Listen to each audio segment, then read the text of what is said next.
Salut à tous, c'est Axel de testmobile.fr. J'ai sous les yeux le HTC One S, donc qui est le terminal de la nouvelle gamme One de HTC, qui se situe en fait entre le V, donc celui-ci, que je vais tester également, mais pas dans cette vidéo, mais dans une prochaine vidéo, et le One X qui a déjà été testé. Donc il se situe entre les deux à plusieurs points, enfin sur plusieurs points de vue. Donc première chose en termes de gamme, de prix. Également en termes de taille, puisqu'il a un écran 4.3 pouces, alors que le One V a un écran 3.7 et le One X a un écran encore plus grand. Je l'ai plus en tête, je crois que c'est du 4.7 ou quelque chose comme ça. Et donc vraiment c'est le terminal du milieu, on va dire en sandwich. Mais ce qui est intéressant de voir, c'est que malgré tout, c'est un appareil qui est quand même très intéressant et qui se rapproche plus d'un haut de gamme. Et d'ailleurs même en termes de prix, il est quand même à 500 € nu, ce qui n'est pas donné, contre 550 € pour le One X. Donc c'est quand même du haut de gamme malgré sa petite taille, enfin petite entre guillemets, 4.3 pouces ça reste grand. Et vous allez le constater tout au long du test, c'est un appareil extrêmement intéressant. Donc on va commencer par un rapide déballage, après je vais parler des specs. Alors j'ai pas la boîte officielle, vous le voyez, c'est une boîte comme ça. Normalement dans le commerce vous avez une boîte un peu ronde, mais vous aurez normalement le même contenu. Donc là on a le chargeur qui se plug en USB ici. On a un câble USB, micro USB classique et des écouteurs de base. En fait, vous n'avez pas d'écouteurs Beats, mais bon, ça fait un certain temps déjà, enfin un certain temps. C'est pas une nouveauté, c'est pas une surprise même d'ailleurs. Alors, rapidement sur les specs. Donc, on a un écran 4.3 pouces de résolution 540 par 960. C'est un appareil qui a un écran Super AMOLED. On trouve 16 Go de mémoire interne. Je l'ai vérifié, on a plutôt quelque chose comme 10 Go pour les données et le reste pour tout ce qui est système, application, etc. Mais bon, après ça va varier, mais grosso modo vous avez 16 Go. Vous n'avez pas de slot micro SD, c'est important de le noter. Vous avez 16 Go, vous ne pouvez pas aller plus loin, à part si vous utilisez des systèmes dans le cloud comme Dropbox, etc. Donc à prendre en compte, un appareil photo 8 mégapixels, avec bien sûr autofocus et flash LED. Et vous pouvez également filmer en 1080p avec autofocus continu, ça marche assez bien, vous le verrez dans les échantillons sur le test sur testmobile.fr. Vous avez également une caméra frontale VGA qui se situe, vous le voyez là-haut. Et en termes de puissance, on est sur du dual-core 1,5 GHz. Donc qui est voilà, sur le One X on a du quad-core, là on a du dual-core, et sur le One V on a 1 GHz single-core. Donc c'est un peu voilà les grosses différences, et on a 1 Go de RAM. Voilà, et ensuite on a une batterie de 1650 mAh. Au final l'autonomie est pas mauvaise, on aura l'occasion d'en reparler dans le test écrit où j'aurai peut-être un peu plus de recul sur ce point. Ok. Donc en termes de design, vous le voyez sûrement si vous avez vu le test du One X, mais c'est un appareil qui ressemble quand même pas mal au One X, notamment sur la barre en haut qui est assez fine, toutes ces finitions qui sont plutôt réussies je trouve, et ça ressemble vraiment pas mal au One X. Et ce qui est intéressant avec le One S quand on le prend en main, c'est qu'il tient très bien en main, pour différentes raisons. Disons, pour commencer, il est fin. C'est un appareil qui fait, j'ai pas la taille sous les yeux, c'est 7,8 mm d'épaisseur. Il est plus fin que le One X. Et à côté de ça, il utilise une finition derrière qu'ils appellent la finition céramique. En fait, c'est du métal qui est chauffé, enfin qui est pas chauffé, qui est passé dans un courant électrique très élevé. Et ça lui donne une finition comme ça. Et si vous voulez, c'est un truc où, par exemple, si vous grattez avec votre ongle et ensuite vous frottez, normalement les traces s'en vont. Ça, c'est un détail, mais ça montre qu'en gros, vous pouvez pas vraiment le scratcher, le mettre de rayures dessus. Et c'est assez solide. Et surtout, moi, je trouve ça bon en termes de finition, parce que c'est du métal, mais il a une finition qui fait penser plus à du plastique mat, avec un rendu plutôt agréable. Et quand vous le tenez en main, vraiment, l'appareil est très agréable à prendre en main. Il est très fin, très robuste. Il n'y a aucun problème de finition que j'ai pu déceler. Alors, il y a eu quelques retours d'utilisateurs comme quoi sur certaines zones fines comme ça, il y avait des parties qui se détachaient, il y avait des problèmes de finition. Je le constate pas sur cette version là, mais en même temps c'est pas c'est pas un appareil que j'ai utilisé pendant plusieurs semaines, donc c'est assez logique aussi. Mais bon, voilà, il y a des utilisateurs qui ont relevé ce point-là. Alors, à l'avant, 4.3 pouces, comme je vous disais tout à l'heure. On a des touches ici sensibles, retour, accueil et multitâche. Alors, ils tournent sous ICS, sur Android 4.0. Mais HTC a choisi, comme sur le One X, de proposer des touches sensibles qui sont incrustées dans le design de l'appareil. Sur le haut, on a le jack 3.5, le bouton on-off verrouillé, déverrouillé et une petite fente pour accéder à la batterie. On a un micro également ici, ça doit être le micro secondaire. Voilà, on en a un ici et un en bas également où on a finalement que ça.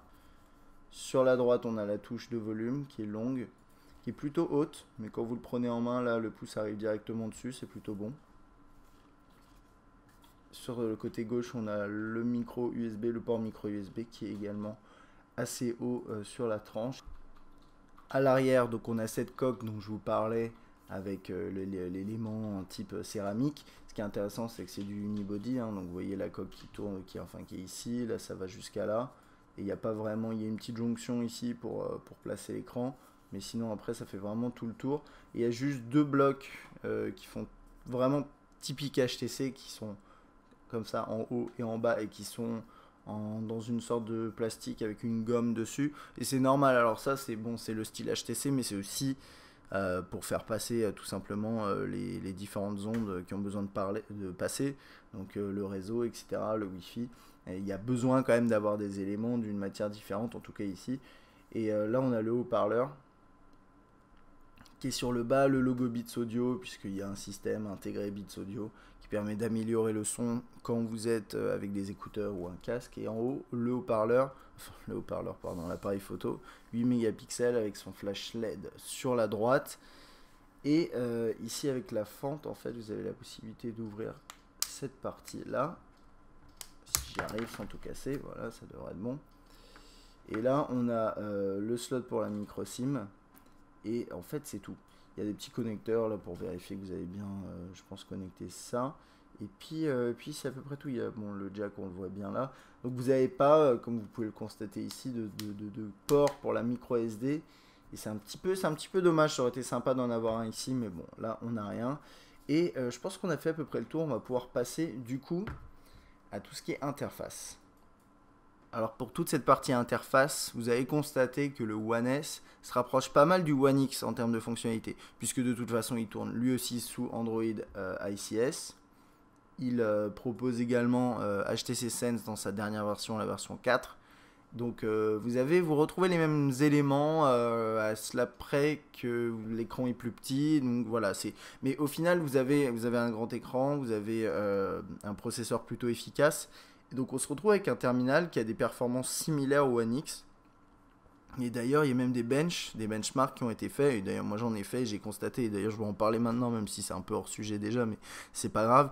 J'ai fait des benchmarks avec Quadrant en version standard sur le One X. J'arrive à environ 4300, 4400. Sur le One S, on arrive à plutôt 4500, 4400, 4450. Donc c'est un tout petit peu au-dessus, alors que l'appareil est en dual core. Et ça c'est intéressant, c'est aussi parce qu'il y a moins de pixels, c'est ce genre de choses. Mais voilà, faut se dire, le One S, c'est pas forcément, vu qu'il est entre les deux, c'est pas du moyenne gamme, c'est du haut de gamme et il est très très performant. Donc là on a l'écran de déverrouillage qui permet donc d'accéder à la page d'accueil ici, ça vous connaissez. Et ensuite, quand je fais ça, voilà, j'ai la possibilité de lancer une application directement. Petite chose à savoir, c'est comme d'habitude avec HTC, on a un système de personnalisation plutôt poussé. Donc là, avec différents thèmes, et on a style d'écran verrouillé. Là, on va là-dedans, et ensuite on peut choisir différents éléments. Donc avec la météo qui s'affiche, etc. Et donc ça permet, par exemple, je vais vous montrer pour des photos. On va faire ça, ça va pas forcément être très intéressant, je pense. Mais hop, on va attendre un peu. Voilà, on a les photos qui chargent de cette façon-là et qui s'affichent. Et c'est pas mal, c'est intéressant. Donc ça, je vais l'enlever et ça me permet de faire la transition directement vers ces menus-là. Donc ces menus, c'est le menu de personnalisation qu'on trouve généralement sur les terminaux HTC. Là, on a la gestion des thèmes. Donc c'est avec des dispositions différentes pour tous les widgets et des fonds d'écran différents. Donc ça c'est assez, c'est quelque chose qu'on connaissait déjà. Là on a des skins qui changent un tout petit peu plus. Par exemple là vous voyez ici c'est transparent, ce genre de choses. Là c'est un peu différent également. Ça change le rendu des éléments, mais c'est pas des thèmes très prononcés. C'est pas comme quand vous installez un launcher sous Android où vous avez vraiment des thèmes qui changent du tout au tout. Là ça reste dans l'esprit HTC Sense quand même. On a le fond d'écran. On peut désactiver ou activer les raccourcis sur l'écran en verrouillage. C'est à peu près tout. Et bien sûr on peut gérer les widgets, ce genre d'éléments. Donc ça c'est la gestion des widgets, c'est comme sur le One X et ça marche très bien. Donc là-dedans vous avez la possibilité de naviguer parmi différents widgets. Vous avez des widgets à la fois présents dans Android de base, j'ai envie de dire. Vous avez également des widgets proposés par HTC. Donc là par exemple Tâches, Twitter, etc., etc. Pas mal de choses. Donc on a 25 pages de widgets, donc il y en a quand même pas mal. On a aussi pas mal de widgets horloge. C'est quelque chose qui est vraiment typique HTC depuis les toutes premières versions de personnalisation, notamment avec Windows Mobile. On avait ce genre de choses, ben là on le trouve et c'est vraiment la force d'HTC. Je le dis à chaque fois dans mes tests de terminaux HTC, mais HTC, quand vous prenez un appareil HTC, en tout cas sous Android, c'est aussi beaucoup pour la personnalisation, les options de personnalisation dès la sortie de la boîte. Et ça c'est intéressant. Ici, on n'a pas d'option en haut qui permet d'accéder à tel ou tel paramètre, mais vous pouvez rajouter un widget qui permet de le gérer. Vous avez différentes pages d'accueil que vous pouvez afficher comme ça et ajouter, ils appellent ça des panneaux, mais bon, c'est des pages. Voilà. Le défilement est très fluide, il n'y a aucun souci là-dessus. Et au niveau des widgets, vous avez pas mal de choses. Hein. Widget musical ici, vous avez, là c'est pour les albums photos, enfin... Vous avez le gros pack classique Android, j'ai envie de dire, avec le widget de contact, etc. Et vous avez des widgets, je sais pas, calendrier ici, email également. La plupart des widgets sont personnalisés par HTC. Et après, vous avez des widgets que vous pouvez installer ou qui sont déjà présents dans Android de base. Voilà. Ok, bah, je pense que là, on a fait le tour pour ça. Pour tout ce qui est multitâche, ça se passe comme ça. Ça a été aussi personnalisé, ça ressemble à tout ce qu'il y a dans Ice Cream Sandwich, mais à la sauce à HTC. Et vous pouvez fermer les applications, enfin les processus récents en faisant comme ça. Donc ça marche bien également. Et je pense qu'on a fait le tour sur la page d'accueil. Ensuite, là, on peut composer un numéro. Vous avez des propositions qui s'affichent parmi vos contacts. Vous pouvez enlever le clavier en appuyant ici. Quand vous défilez, vous pouvez faire ça comme ça entre les différents onglets. Et ce qui est intéressant, c'est que en fait sur le One X, qui était un peu plus puissant, enfin qui est un peu plus puissant, vous avez un effet en 3D, cube. Bah là, vous l'avez pas. Et je pense que ça fait partie des éléments que HTC trie, enlève d'une version à une autre. Et vous le verrez dans mon test du HTC One V. Il y a encore plus de fonctionnalités en moins, mais ça permet d'optimiser l'OS pour le rendre fluide. Et je trouve ça intéressant. Donc voilà, donc ça on a ça classique. Ensuite après on accède aux contacts qui sont synchronisés bien sûr avec Google, c'est le concept de base de toute façon dans Android. Et puis après HTC rajoute des briques qui permettent de lier vos contacts à leurs homologues sur les réseaux sociaux. Donc là par exemple j'ai un contact, il est lié également à Facebook, je peux le lier à d'autres services si j'ai envie, ça se passe ici. Il faut rajouter des comptes, etc. Et plus vous rajoutez de comptes, plus vous pouvez lier les gens. Donc là par exemple c'est juste Facebook, mais je pourrais avoir mis, je pourrais mettre Twitter par exemple. Là j'ai le fil des discussions avec l'historique des activités avec la personne. Donc là c'est les messages, c'est des emails, c'est l'historique des appels. Si vous n'avez pas d'activité avec la personne, bien sûr il n'y aura rien qui s'affichera ici. Dans mise à jour, c'est les mises à jour de la personne sur Twitter, sur Facebook. Alors là la personne n'a rien posté et c'est un compte fictif de toute façon. Mais sinon vous aurez ces mises à jour qui s'afficheront ici. Et ici c'est pour la galerie photo. Donc vous avez ces photos Facebook. Et hop, j'appuie dessus, j'attends que ça charge un petit peu. Là, je suis en Wi-Fi. Toc, très bien. Voilà, j'ai la photo qui s'affiche ici. Je peux mettre un commentaire directement sur Facebook à partir des contacts. Donc ça, c'est une belle intégration. Et moi, je pense qu'aujourd'hui, HTC reste le constructeur qui intègre le mieux les réseaux sociaux dans les contacts. J'allais dire de loin, non, pas forcément, puisque... Samsung le fait également bien, il y a d'autres constructeurs également qui le font, mais je trouve que HTC s'en sort le mieux. Voilà. Donc ça c'est au niveau des... Bon, après on a les groupes et les historiques des appels. Donc ça c'était pour les contacts, les appels, etc. J'ai pas testé de passer des appels pour tout vous dire. D'après différentes reviews que j'ai lues, l'accroche réseau est correcte, la qualité du son est bonne également. Et vous le verrez au niveau qualité du son pour les haut-parleurs, notamment dans toute la partie musique. On va parler de ça. Je ne l'ai pas mentionné, mais vous pouvez faire des dossiers sur la page d'accueil. Et ça permet par exemple voilà, d'avoir différents éléments dedans pour gagner un peu de place et mieux organiser ses applications. Ensuite, ici, le menu principal avec tous les applications fréquemment utilisées ici et les applications téléchargées. Donc ça c'est des trucs classiques, classique HTC, c'est pas mal. Je trouve que ça marche assez bien parce qu'on a besoin quand même d'avoir un aperçu rapide sur ce genre de choses. Et je trouve que HTC s'en sort bien pour le coup.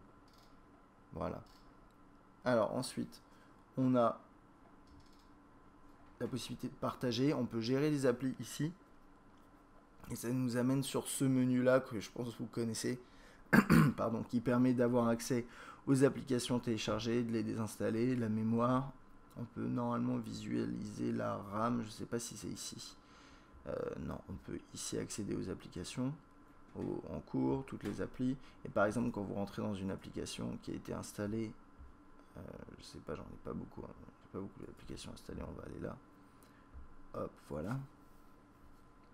On peut forcer son arrêt, je vais le faire, ou pas, peu importe, la désinstaller, effacer les données, déplacer en mémoire interne, parce que là elle est installée visiblement sur notre mémoire, je ne sais pas, ce genre de truc. Donc ça c'est du classique Android, mais ça marche bien. Et donc on va commencer à passer en revue toutes les fonctionnalités principales et dans l'ordre du menu, hein, comme d'habitude. Donc là on a l'agenda qui est plutôt bien fait, assez classique, bien sûr synchronisé avec les services que vous voulez. Alors là par exemple ça va automatiquement synchroniser avec Google Calendar, mais vous pouvez éventuellement le synchroniser avec d'autres services comme enfin de façon classique. On a l'appareil photo bien entendu. Alors la partie photo c'est intéressant sur le One S parce que c'est 8 mégapixels donc c'est quand même bien, et derrière on a pas mal d'options moi qui me plaisent pas mal. Donc ça c'était la même chose hein, que sur le One X au niveau de l'appareil photo. On a des effets ici qu'on peut afficher, et ça c'est quelque chose que HTC propose depuis un sacré bout de temps. Donc là voilà, des choses comme ça. C'est plutôt sympa, ça permet de créer des effets un peu vintage ou d'autres voilà, par exemple on a vintage, des choses comme ça. Donc ça permet par exemple au niveau du rendu créer des choses comme ça c'est un peu moche hein, pour tout vous dire. Mais du coup ce qui est pas mal c'est que vous lancez l'appareil photo, vous prenez vos photos, vous mettez vos effets, enfin vous appliquez les effets, vous voyez en direct ce qui se passe. Et ensuite, vous pouvez la partager sur Facebook, Twitter, etc. En ayant directement des effets. Si vous aimez bien appliquer des effets, vous n'êtes pas obligé, bien sûr, de mettre des effets. D'ailleurs, je vais faire aucun effet ici. Et voilà. Sur la droite, on peut prendre directement une photo, comme ça. Et c'est assez rapide, comme vous pouvez le constater. Et ici, en bas, on a un bouton vidéo qui permet directement de lancer la vidéo. En fait, c'est une approche différente et qui, je trouve, très bonne. On est habitué sur les smartphones à passer de photo à vidéo en ayant un petit switch quelque part. Non, bah là on a les deux boutons directement intégrés et le mode photo et mode vidéo, et c'est transparent, tout est intégré dans la même interface et c'est très très bien. Et ça on le constate également ici par exemple. Donc là on a la résolution d'image, donc 8 mégapixels max pour tout ce qui est photo, et là on a la qualité vidéo Full HD, donc 1080p avec autofocus continu qui s'affiche directement ici. On a également la gestion des ISO, etc. Alors, du coup, on a des options qui sont plus photo, des options qui sont plus vidéo, mais tout est dans la même interface. Ça permet d'aller un petit peu plus vite. Je trouve que c'est un bon choix. On a la gestion du flash ici, et ensuite, on a différents modes, donc, notamment la vidéo ralentie. Ça permet de créer de filmer et d'avoir un ralenti qui est créé, mais la résolution est moins bonne. Bah, je vais vous montrer ça tout de suite. C'est vraiment, moi je trouve pas ça très intéressant, mais bon, voilà, ça donne ce genre de choses du coup. Bon là c'est pas passionnant, mais bon, le rendu est comme ça, et vous voyez la résolution de la vidéo est inférieure à ce qu'on a en mode normal. Ensuite on a un mode HDR pour tout ce qui est photo, qui permet d'avoir différentes expositions dans la même photo. Ça donne un rendu assez sympa, mode panoramique, portrait, etc., macro, tout ça, ça marche assez bien, et vous le verrez dans les échantillons sur testmobile.fr. Là on peut zoomer, dézoomer au doigt. Truc à savoir, c'est que si vous avez envie de zoomer avec les boutons, ça ne marche pas. C'est la sonnerie qui est gérée. Je trouve ça un petit peu dommage parce qu'on est dans l'appareil photo. Pourquoi on aurait besoin de gérer la sonnerie d'ici? C'est bon, c'est un détail, mais c'est dommage. Et ensuite, un truc sympa aussi quand vous filmez. Alors là, il y a la lampe torche qui se met en marche, mais c'est que vous pouvez prendre une photo directement quand vous filmez. Donc, par exemple, là, je suis en train de filmer ce magnifique stylo Samsung. Donc il va faire l'autofocus continu normalement, s'il y arrive, voilà, et ensuite je peux très bien prendre une photo, voilà, pendant que je filme, la vidéo ne va pas être altérée, ça va continuer à filmer, donc là vous voyez, bon ça non plus c'est pas passionnant, et il y a un truc que je viens de voir que j'avais pas vu, c'est ça. Possibilité de prendre des vidéos pendant que vous regardez, enfin de prendre des photos pendant que vous regardez une vidéo en plus. Ça c'est pas mal. C'est plein de petites fonctionnalités comme ça. La qualité est quand même bonne en plus, puisque de toute façon on filmait en 1080p. Donc c'est pas mal. Moi je trouve ça super, et ça renforce encore ce côté intégration vidéo-photo de façon transparente dans une seule et même interface. Donc ça c'était pour tout l'aspect photo-vidéo que je trouve très intéressant. Peut-être vous posiez la question, est-ce qu'on peut filmer en ayant des effets comme ça? Il me semble que non, mais je peux essayer, parce que en fait j'en ai aucune idée. On va essayer. Non, on peut pas. Voilà, ça c'était pour la petite vérification. Ça pourrait être sympathique à terme d'avoir ce type d'effet aussi en mode vidéo, mais là on ne les a pas. Voilà. Ok, donc ça c'était pour photo vidéo, une partie importante sur le One S, puisque vous avez une belle interface et une qualité derrière qui est pas mal, vous le verrez dans les échantillons. Ensuite on a pas mal d'applications préinstallées, comme la bourse, la calculatrice, etc. On va pas regarder tout ça parce que c'est pas très intéressant. Il y a un truc à savoir avec Dropbox, c'est que vous avez normalement un partenariat qui vous permet d'aller jusqu'à 25 Go. Je sais plus s'il est toujours valable, parce que j'ai essayé, je les ai pas eu, mais je sais que c'est quelque chose qui est possible de faire. Au niveau email, alors attendez, je vais d'abord passer peut-être dans tout ce qui est texto, comme ça on fera les emails à la fin. Donc vous avez, et vous voyez pas, mais voilà, vous avez les messages qui s'affichent par conversation, par contact, et ensuite après vous avez un système de bulles. Tout ça c'est extrêmement classique, vous connaissez bien. Et au niveau de la saisie texte, le clavier par défaut est pas mal, et les propositions sont bonnes également. Vous avez différentes langues, donc là je suis en français. Et vous avez également une sorte d'intégration un peu à la swipe, qui permet d'écrire des mots en traçant des lignes enfin d'écrire des mots en traçant des lignes entre les lettres, et avec des propositions qui s'affichent. Et ça marche bien également. En mode paysage, ça ressemble à ça. Vous avez pas mal de place sur un écran de cette taille là, c'est pas mal du tout. Vous avez également, vous voyez en bas, des flèches qui permettent d'aller précisément d'un caractère à un autre. Vous voyez par exemple, toc, toc, toc, comme ça. Et il me semble qu'on peut également, non, je croyais qu'on pouvait sélectionner, ce serait pas mal. Mais de toute façon, vous pouvez rester appuyé ici, sélectionner, faire des copier-coller, etc., modifier, ajuster là avec la loupe. Ça permet d'aller de manière précise sur la lettre que vous désirez, donc c'est pas mal, tout ça c'est bien fait. Et bien sûr, vous pouvez transformer un SMS en MMS en appuyant ici, en ajoutant un fichier, par exemple une image, ou un son, une vidéo, etc. Ensuite, pour les mails, vous avez deux possibilités comme d'hab. Vous pouvez utiliser soit le client Gmail par défaut, celui-là. Donc c'est celui d'ICS, il marche plutôt bien. Ou celui d'HTC. Alors ce qui est bien avec la version enfin celui d'HTC, c'est que vous pouvez ajouter des nouveaux comptes. Donc par exemple, je ne sais pas s'il y a un nombre limité de comptes que vous pouvez ajouter, mais par exemple vous en mettez deux, vous avez un compte Gmail et un compte que vous mettez en POP3 ou en IMAP. Et normalement vous pouvez rajouter n'importe quel service. Et ensuite après vous avez une distinction par couleur. Donc là c'est que rouge sur la gauche. Vous voyez assez mal les couleurs là, mais ouais ça c'est rouge. Et c'est associé à ce compte là. Et si j'en ajoute plusieurs, vous verrez la barre qui change de couleur en fonction du message qui est affiché en face. Et je trouve ça plutôt bien, ça permet d'avoir une boîte de réception combinée avec différents types de messages. Voilà, j'ai mes mails qui s'affichent. Tout ça, c'est pas trop mal. Ouais, justement, je voulais vérifier si on avait le pinch to zoom. Et ce qui est étrange, c'est qu'on peut zoomer et avoir le texte qui se remet en page. Mais on peut pas dézoomer au maximum, en tout cas dans cet email là. Bon, c'est pas forcément. Ah bah voilà.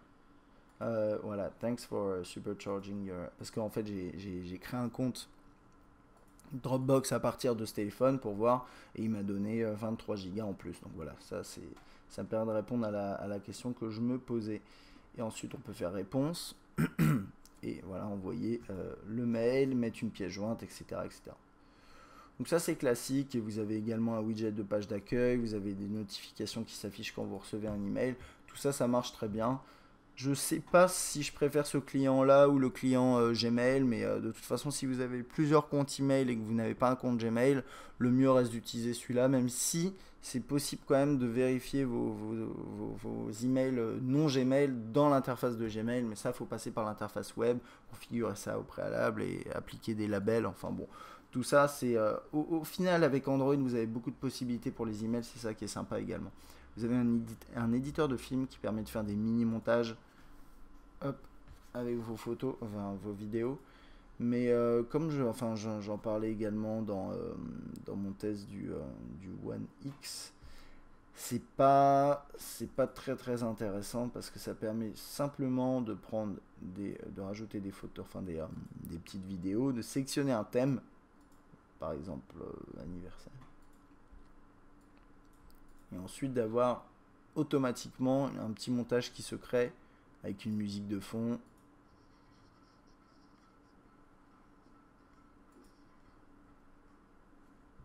Voilà, et c'est pas très intéressant parce qu'en plus vous pouvez pas vraiment vous pouvez découper et tout, mais je trouve que c'est pas très complet. Et moi, je préfère peut-être les options proposées par Samsung sur son éditeur vidéo. Mais bon, après, c'est pas forcément une fonctionnalité très importante, je pense. Vous avez Friend Stream, qui est un agrégateur au niveau des réseaux sociaux. Donc là, par exemple, je peux retrouver tout ce qui se passe sur mon compte Facebook, Twitter, etc. J'ai tous les réseaux. Là, j'ai juste Facebook, j'ai pas configuré Twitter, mais vous pourrez en gros publier différents messages sur les réseaux sociaux très rapidement à partir de cette application. Moi, je trouve personnellement que c'est pas l'application la plus optimale pour interagir sur les réseaux sociaux. Elle est pratique, elle est intégrée au téléphone, c'est ça qui est sympa. Maintenant, sur Android, il y a pas mal d'applications, notamment les applications officielles. Je pense surtout à Facebook qui est pas mal, et il y a l'application Twitter aussi qui est bien, mais vous avez pas mal de clients tiers proposés par d'autres développeurs qui sont très sympathiques, donc à essayer. La galerie qui est personnalisée par HTC, c'est un des seuls constructeurs à le faire, et elle est pas mal. Vous pouvez trier les albums ici, et ce qui est bien, c'est que vous pouvez voir aussi les photos, uniquement les photos Facebook. Donc là, ça va charger. On devrait voir les photos d'un de mes amis plus de moi, donc ça c'est pas mal. Ok, voilà, c'est à peu près tout ici. Qu'est-ce qu'on a? On va aller dans hop, voilà, donc on a les photos qui s'affichent. Ça c'est des photos prises avec un réflexe, elles sont un petit peu lourdes, mais ça marche assez bien. On peut zoomer, dézoomer, tout est très fluide, hein. Il n'y a pas de problème. Et au niveau de l'écran, c'est du Super AMOLED, donc ce qui est sympa, c'est que les contrastes sont assez marqués. Quand vous prenez l'appareil de face, moi je l'avais pas de face, mais les noirs sont vraiment noirs, vraiment marqués. Par contre, j'ai remarqué qu'il y avait sur les LED parfois une légère tendance différente, parce qu'au niveau je pense que la matrice de gestion des pixels et des sous-pixels, et je suis pas sûr et je suis pas un expert là-dessus, mais je pense qu'elle est différente, par exemple du One V, où j'ai tendance à penser que vraiment les caractères sont un peu mieux définis. C'est aussi peut-être une question de densité de pixels, je suis pas sûr. Mais en tout cas, dans tous les cas, le rendu de l'écran est très bon. Et d'ailleurs, vous pouvez regarder des vidéos. Donc là, par exemple, c'est un DivX et ça marche nickel.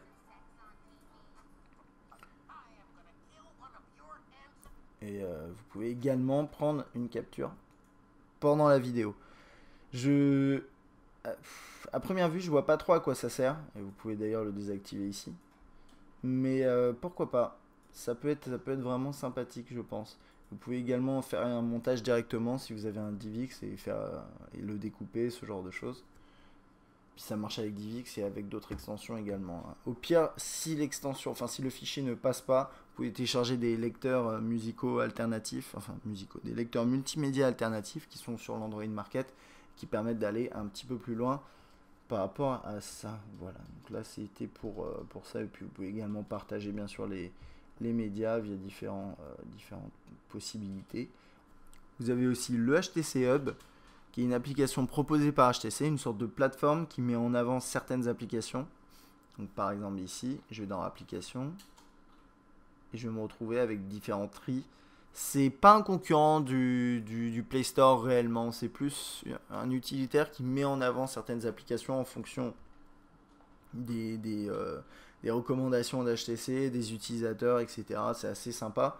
Et un truc qui est pas mal aussi, c'est que là-dedans, de toute façon, vous êtes sûr de trouver des applications compatibles avec votre terminal. Mais au-delà de ça, vous avez aussi une partie personnalisation. J'attends que ça charge, voilà, qui vous permettra d'accéder à différents contenus pour personnaliser votre appareil. Le problème, c'est alors, moi j'avais vu, il n'y a pas grand-chose. Et en plus, à l'époque, quand j'ai testé le One X, il n'y avait que des contenus sonores. Là, maintenant, ils ont rajouté d'autres choses, comme ça, par exemple. Je vais vous montrer comment ça marche. Donc là, vous avez grand lecteur. À mon avis, c'est quoi d'ailleurs? Actualité, livre, mise à jour sociale, tout ce qui peut être imprimé. Ok. Bon, bah, c'est un élément en plus qui est proposé par HTC pour les terminaux HTC. C'est exclusif. Et là, voilà, je peux faire télécharger. Il va me demander de me connecter avec mon compte HTC. Là, j'ai pas fait ça, donc je suis pas connecté à mon compte, donc je vais pas pouvoir le télécharger. Mais en gros, ça marche comme ça. Ça permet d'avoir des contenus exclusifs HTC. Et en parlant de ça, on va aller sur le Play Store très rapidement. Et dans Applications, un truc à savoir, c'est qu'ici, vous avez une zone HTC. Et cette zone HTC, c'est pareil, c'est des propositions de contenu par HTC. Mais c'est assez basique parce que c'est des applications juste mises en avant. Et ce qui est assez bizarre, c'est que sur le Play Store, bah, ça s'affiche juste par un bloc gris comme ça. Il n'y a même pas écrit HTC, il n'y a pas le logo HTC. Alors je ne sais pas si c'est un bug ou quoi, parce que moi j'ai eu la même chose sur le One X. Mais bon, voilà, sachez que ici vous avez une zone HTC qui met en avant certains contenus. Mais je trouve pas que ça serve à grand chose. Enfin, dans la mesure où il y a déjà des possibilités pour trier.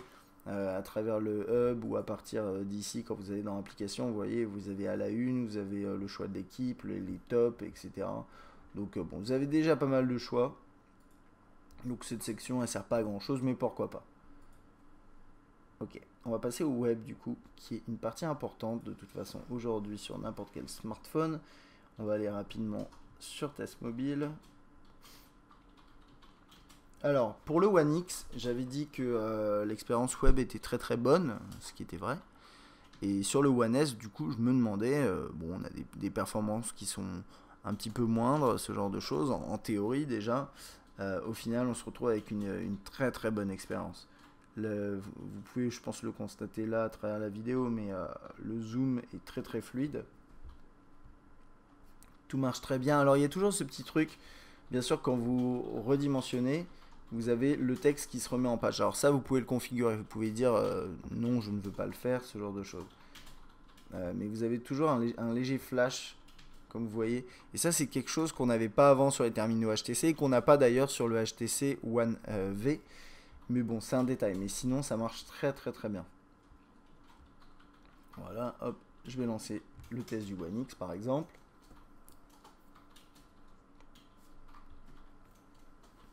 On a différentes possibilités. Ici, on peut gérer ce qu'ils appellent les onglets, mais en fait, c'est ouvrir une nouvelle fenêtre. Finalement, c'est un onglet, une fenêtre, c'est la même chose. Et là, on a même une navigation, onglet de navigation privée, qui permet en fait de ne pas sauvegarder toutes les déjà dans l'historique où est-ce que où vous êtes allé. de pas sauvegarder vos cookies, de rien sauvegarder en fait. C'est par exemple si vous voulez aller sur le site de votre banque et que vous voulez être sûr que rien ne soit sauvegardé, etc., vous pouvez utiliser ça. Parfois il y a des sites qui vont moins bien marcher si vous utilisez ce genre de choses parce qu'ils ont besoin par exemple de sauvegarder les cookies, etc. Mais bon, ça c'est un mode quand même sympathique. Et vous voyez là c'est le test du One X où il y a pas mal de photos, comme vous pouvez le voir. C'est extrêmement fluide. Donc voilà, expérience web sur le One S, top. Vraiment, qui fonctionne très très bien. Et vous pouvez bien sûr lire des vidéos de cette façon-là. Et vous pouvez également activer le Flash Player qui n'était pas activé. On va voir ce que ça donne quand je l'active. Normalement, on devrait avoir le player classique. Ça charge. Je pense que ça charge. Où est-ce qu'il faut? Oups. J'ai cliqué. On va attendre un peu. D'accord, j'ai lancé une URL. Désolé. C'est pas ce que je voulais faire. Donc là, vous n'êtes pas obligé de faire ça. Normalement, vous pouvez faire ça. Et non, ça marche pas ici. Désolé. Il me semble que c'est dans les précédentes versions. Vous pouvez faire ça. Là, on peut plus. Bon. Ouais, voilà, ça charge.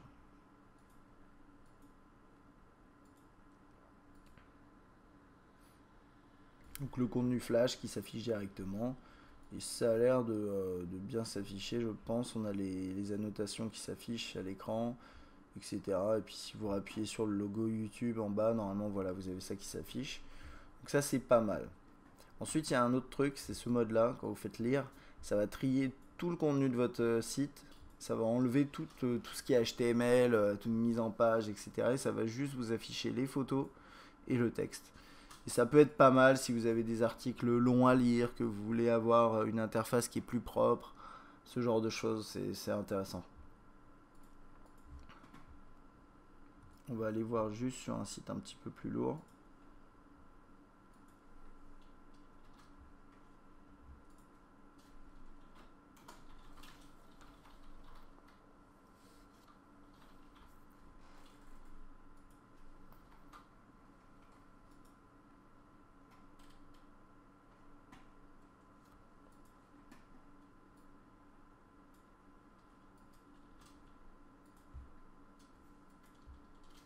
Bon voilà, vous voyez, ça marche très bien. Il n'y a aucun souci là-dessus. Il n'y a même pas d'effet de ce que j'appelle l'effet de clipping. C'est pas exactement ça, mais c'est l'effet de mosaïque damier quand vous défilez. Il n'y a rien qui s'affiche. Enfin, il n'y a aucun souci là-dessus. Et avec les performances de l'appareil, vous voyez, c'est super bien. Bien sûr, c'est un tout petit peu moins fluide que sur Test Mobile, qui est un site plus léger. Il y a quelques bugs. Le problème, c'est que sur une page complexe comme ça, quand il essaye de remettre en page le texte, ça devient problématique. Mais on va aller dans un article pour voir un peu. Donc là, ça, c'est des contenus en flash. Hop, il charge. Ça reste fluide. On a tous les commentaires qui s'affichent. On peut zoomer, dézoomer sans souci. Voilà, on a l'article qui s'affiche en grand. On peut le lire. Et bien sûr, après, vous avez des systèmes de copier-coller également, ce genre de choses. Donc tout ça, ça marche très bien. Et sur le web, je pense que voilà, le One S, c'est une expérience très similaire au One X. Et c'est une expérience qui est très bonne dans tous les cas. Donc ça, c'est une excellente chose. Voilà. Donc on va passer à la suite. Alors, qu'est-ce qu'on a d'autre? On a Localisation, qui est une application un peu complémentaire de Google Maps, qui permet d'avoir une navigation GPS, etc. Elle est un peu moins complète que Maps, je trouve, qui en plus, Maps, c'est gratuit, il y a la navigation illimitée, etc. Mais c'est à essayer. Je ne vais pas vous le montrer là, parce qu'on n'a pas vraiment le temps, la vidéo est déjà un peu longue. Mais je vous conseille de l'essayer, et puis j'en parle un peu dans mon test du One X. Donc si ça vous intéresse un peu plus. Vous avez un mode voiture qui permet d'afficher voilà, des gros carrés, ce genre de choses. Voilà, pour gérer votre interface si vous conduisez, que vous avez votre téléphone sur un dock, enfin dans votre voiture en tout cas. Le lecteur musical qui a été un peu retravaillé avec cette version 4 de Sense, qui est plutôt sympa, les fichiers lus récemment ici, une intégration avec différents services. Donc ça c'est juste la musique que j'ai sur mon téléphone, et ensuite après j'ai SoundHound qui est c'est un service qui ressemble à Shazam un peu, qui permet de reconnaître la musique que vous écoutez. Vous avez TuneIn Radio, c'est les radios web, et 7 Digital, c'est une plateforme qui permet d'acheter de la musique en ligne. Donc voilà, il y a une petite intégration de différents services. Ça fait un peu penser dans l'esprit à ce que fait Motorola, mais c'est un petit peu mieux fait quand même. Au niveau de l'interface, c'est plus propre. Voilà, j'ai différents morceaux, on peut écouter un peu et voir ce que ça donne. Vous avez vu en bas, vous aviez le lecteur qui s'affiche. Ici, on peut mettre à jour la pochette. Et je vais faire une mise à jour, tout mettre à jour, je crois. Oui, ça me va. Je crois que c'est avec Grace Note. Donc là, ça peut télécharger les pochettes. Normalement, on peut télécharger toutes les pochettes. Là, c'est pas la bonne pochette, c'est pour ça que j'essaie de le faire. Je sais pas si ça va marcher. Pour ce temps-là, on va voir un peu ce que ça vaut. Au niveau de l'interface, alors l'interface est plutôt belle, je trouve, pour j'ai envie de dire pour du HTC, parce que pour tout vous dire, HTC Sense à la base, c'est pas quelque chose que je trouve joli. Je trouve que l'interface est assez grossière, mais plus travaillée que les autres. Mais là, dans cette nouvelle version, elle est un peu plus sympathique, notamment sur cette partie basse. Je trouve que tout est bien organisé, c'est très sympa. Et ils ont intégré moins de dégradés de ce type-là qui donnent des effets de relief un petit peu cheap. Là, on l'a quand même un petit peu, mais de moins en moins, et je trouve ça très bien. Donc là-dedans, vous pouvez défiler dans un morceau très facilement. Voilà, il a mis à jour la pochette, donc ça c'est bien. On a quelques options ici, détail de l'album, partager, définir comme sonnerie, etc. Aléatoire, répétition, lecture, pause. On va juste voir un petit truc quand vous êtes en lecture. Donc là vous avez ça vous permet juste de mettre en pause et d'avoir des infos sur le morceau en cours de lecture. Là vous avez le widget musical qui est assez complet. Voilà. Et sur la page d'accueil ici, vous avez un lecteur musical qui en accès rapide. Et vous pouvez également accéder rapidement à la musique de cette façon. Donc très complet hein, là-dessus. On va voir niveau haut-parleur ce que ça vaut.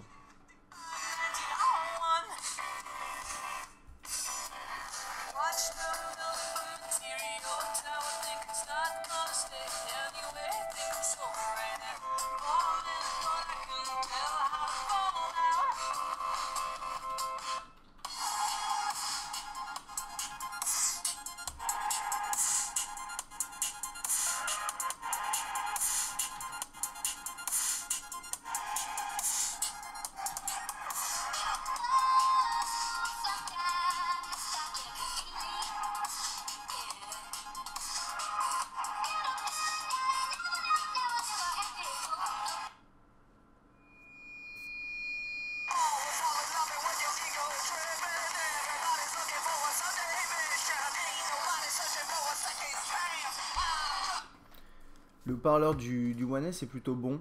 Je ne sais pas si ça s'entend bien là à travers le micro de la caméra, mais il est pas mauvais. Le volume n'est pas très élevé, mais comme d'habitude, enfin finalement c'est pas trop mal. Comme d'habitude, souvent sur les smartphones c'est ça, c'est soit le volume est trop élevé et ça sature, soit parfois il est très élevé et bon, mais ça c'est assez rare. Là il est pas très élevé, il est même moyen par rapport à la plupart des terminaux, mais la qualité proposée est bonne. Ça crache pas trop, il n'y a pas vraiment de détails dans le son quand on essaie d'écouter les différentes subtilités des morceaux. Mais bon, là on est sur du MP3, on est sur un haut-parleur mobile, donc faut pas trop en demander non plus, mais globalement ça me va. Maintenant c'est vrai qu'en termes de volume ça pourrait être un peu meilleur, mais si ça se fait au détriment de la qualité, je préfère que ce soit de cette façon là, et donc c'est plutôt pas mal là-dessus. Et puis je crois qu'on a fait le tour hein, par rapport au lecteur musical. Quand vous mettez en mode paysage, vous avez ça qui s'affiche, donc il n'y a pas de type cover flow ou quoi que ce soit. C'est assez classique. On a un système de prise de notes, donc qui permet. Alors c'est pas comme sur par exemple un Galaxy Note de Samsung, hein, c'est un peu moins complet, mais vous pouvez entrer du texte, vous pouvez dessiner un petit peu si vous avez envie. Hop, voilà. Vous pouvez rajouter de la voix, puis c'est à peu près tout, une photo également.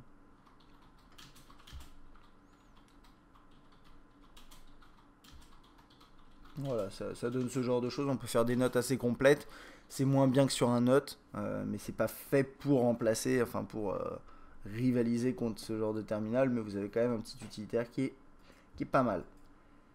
Et puis je crois qu'on a fait le tour là, je regarde un peu ce qui reste, mais vraiment je crois qu'on a fait le tour de ce One S.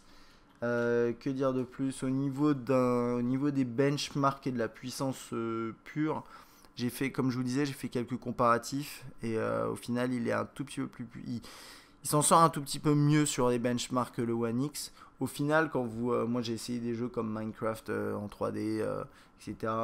Et ça marche très très très bien, ça tourne très bien. Donc avec le One S, vous n'aurez pas vraiment de soucis en termes de puissance pour les même 2 années à venir. Vous pouvez faire tourner les gros jeux. Maintenant, vous pourrez pas, par exemple, s'il y a des jeux optimisés Tegra 3, des choses comme ça c'est normal, vous pourrez pas les faire tourner parce qu'on est sur du dual core, 1,5 GHz, c'est pas une puce Nvidia. Et donc c'est pas, voilà, c'est pas, si vous voulez le gros terminal qui vous permettra de faire tourner les tout derniers jeux et vraiment les plus beaux jeux qui sont annoncés en ce moment, prenez plutôt un One X, on va dire. Mais si par contre vous voulez quand même faire tourner des gros jeux, mais vous avez peut-être un budget un peu moindre, même s'il n'y a que environ 50 € de différence entre les deux, mais que vous avez quand même voilà, envie de faire tourner des bons jeux, mais sans aller jusqu'à aussi à la taille du One X hein, qui peut déplaire, hein, il est quand même très gros. Optez pour un One S. Moi personnellement, et là je vais en profiter du coup pour conclure, mais le One S c'est un appareil que je trouve très très très intéressant. À commencer par son design, moi je trouve que par rapport au One X, déjà il est plus portable entre guillemets, parce qu'il est plus petit et il tient très très très bien en main, beaucoup mieux qu'un One X. Là vous voyez, on peut vraiment très bien l'agripper et malgré tout ça reste un écran 4.3 pouces, donc c'est grand. Vous avez beaucoup de place si vous voulez aller sur le web, vous avez vu, c'est très confortable. Si vous voulez regarder une vidéo, vous avez quand même de quoi faire. En plus l'écran est très très bon. Donc je trouve que voilà, 4.3 pouces aujourd'hui, si c'est bien fait comme sur cet appareil, ça suffit largement. Après, ça dépend de vos besoins, bien sûr. Mais bon, c'est mon avis là-dessus. Ensuite, après, c'est un appareil qui est très fin et qui a un design qui est très réussi et des finitions excellentes. Donc, quand on le prend en main, clairement, on a l'impression que c'est du haut de gamme. Et c'est du haut de gamme. Hein. C'est 500 € nu, je vous le rappelle. Et puis derrière, on a un appareil qui est bien. Enfin, on a des belles interfaces. Tout est bien intégré. On a les mêmes fonctionnalités que sur un One X. Un appareil photo qui est plutôt bon également et des performances générales qui sont plutôt excellentes, hein. Vous l'avez vu notamment sur le web où on a une très bonne expérience. Donc j'ai tendance à penser que d'un point de vue grand public, le One S est plus intéressant que le One X parce qu'il est un peu moins cher, parce qu'il offre des performances similaires au quotidien sur la plupart des fonctionnalités et parce que derrière il est un peu plus petit et tient excellemment bien en main. Et je trouve d'ailleurs que la prise en main est meilleure, bon je vous l'ai déjà dit mais je le répète, sur le One S que sur le One X, notamment par la largeur de l'appareil et aussi cette coque arrière qui est vraiment excellente, hein, au toucher. Le rendu est très très bon. Donc voilà, ça c'était pour mon avis sur ce One S. Franchement, j'ai pas beaucoup de reproches à faire à cet appareil. Il est très très bon. Petit, éventuellement au niveau de la mémoire, 16 Go sans micro SD possible. Et sachant que vous n'avez pas réellement 16 Go pour stocker vos données, ça peut bloquer. Et c'est vrai que l'absence de slot micro SD, pour moi, ça reste un point négatif. Surtout sur un appareil haut de gamme comme celui-là, il devrait y en avoir un et c'est vraiment dommage. Mais derrière, c'est un terminal que je trouve réellement excellent. Donc voilà, ça c'était pour mon test du HTC One S sous Android 4.0. Si vous avez des questions, n'hésitez pas à les poster. Donc sur testmobile.fr, sur le test vidéo sur YouTube. À bientôt.